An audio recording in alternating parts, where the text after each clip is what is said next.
All the day's top stories ahead, and it is good to have your company this morning. And we begin with the latest news poll, which reveals a record slump for the federal government. Labor's primary vote has dropped 3 points to 27%, while the coalition's risen 3 points to 49%. On a two-party preferred basis, the coalition is at 58%, while Labor received just 42%. And Tony Abbott is well ahead of Julia Gillard as preferred Prime Minister, leading her by 5 points on 43%. Well, yesterday we heard from the Prime Minister. Today it's Tony Abbott's turn, and the opposition leader joins us now from Melbourne. Good morning, Tony. Morning, Carl. Nice set of numbers for you this morning. Carl, look, I never comment on polls. I think that what's important is for politicians to listen to the Australian people, and that's what I've been trying to do over the last few months, and it's pretty obvious that the Prime Minister's not listening, because if she was listening, she wouldn't have gone ahead with this carbon tax in breach of her pre-election commitments. You must look at those numbers, though, and be buoyed by them, and must think that your party is on the right track. Well, I certainly think, Carl, that when you look at this carbon tax, it's not fair, it won't work, and you can't trust this government to get it right. And that's my message. It's not about the polls, it's about the country. What's good for our country, what's bad for our country, and this carbon tax is not going to be good for us. So just to clarify, Tony, you will still roll back this scheme if you come into office? Look, we will rescind it. We won't roll it back, we will rescind it. This is a toxic tax. You can't fix it. You've got to fight it, and that's what we're doing. Well, Bill Shorten says that that would be entirely impractical if you were to come to government. He says, quote, does Tony really believe that companies will simply lower their prices and not try to rip consumers off under a rollback? Your response? Well, look, you know, this is a bad tax.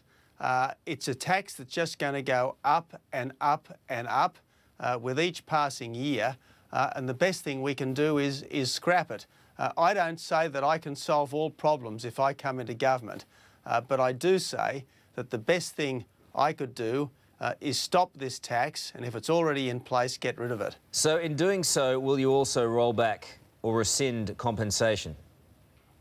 Well, again, Carl, the best compensation is not to have a carbon tax in the first place. Now, the coalition believes in tax cuts. That looks like it's going to happen. The coalition believes in tax cuts.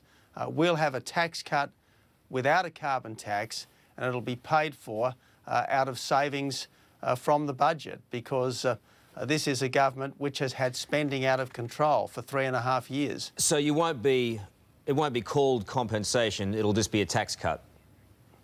Well, we believe in tax cuts, but we believe in genuine tax cuts, not tax cuts that are paid for by tax increases, because if the tax cut's paid for by an increase, it's not a cut, it's just a money go round. All right, so in the lead up to the next election, when presumably people such as pensioners are paying more and getting this compensation, you won't be telling them, we've got to take that money away from them?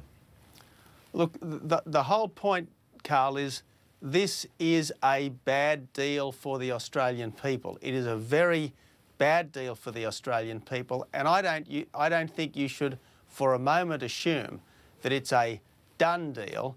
I know there were some Labor MPs cracking hardy yesterday about how they love this carbon tax, even though it's going to do terrible things to jobs in their electorates.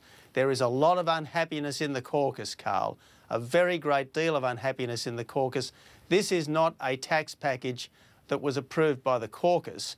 It's a tax package that was approved by the Greens and the Independents. It's got the Greens' fingerprints all over it, and that's why the caucus is so unhappy about it. Last night on Q&A, there were calls for a public debate on the carbon tax. Here's how the Prime Minister responded. To have a debate based on the science, people have to show respect for the scientists. And I think one of the worst features of what has been a long, divisive debate in our country is the lack of respect shown to the scientists during that debate. And frankly, I wish I could...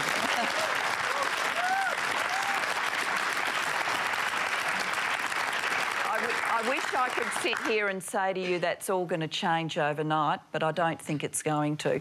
For me, as Prime Minister, I made a choice. CSIRO, Alan Jones. CSIRO, Alan Jones. I picked the CSIRO. I think Tony might have made the other choice. Well, she has given it to you there, Tony. Did you make that choice? Look, I certainly respect science. This isn't about the science of climate change, it's about how you deal with things. And I think there's a smart way to deal with things, which is to actually reduce emissions, and there's a dumb way, and that's to whack on this big new tax. So, look, I try to be respectful of everyone in this debate. I don't sneer at people, I don't knock people, I don't say that there's a theology that we all have to agree with. I just say that it's important that we do the right thing for our country, and that is to reduce emissions in ways that don't damage jobs and damage people's